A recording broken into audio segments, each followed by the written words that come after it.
Baseball has actually come to the Supreme Court 3 separate occasions. A really well-known case in which a St. Louis Cardinals center fielder named Curt Flood got traded to the Philadelphia Phillies.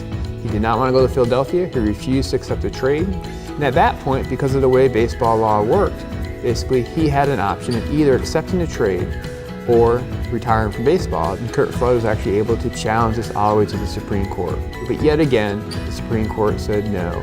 We're not going to overturn baseball's antitrust exemption. So here's a situation where even though the federal government didn't demand that baseball abide by the kind of labor regulations or anti-monopoly regulations that other businesses needed to meet, that baseball, pretty much on its own, because the players organized, were able to get a very strong players union that eventually were able to persuade Major League Baseball, convince Major League Baseball, pressure Major League Baseball to come to the bargaining table.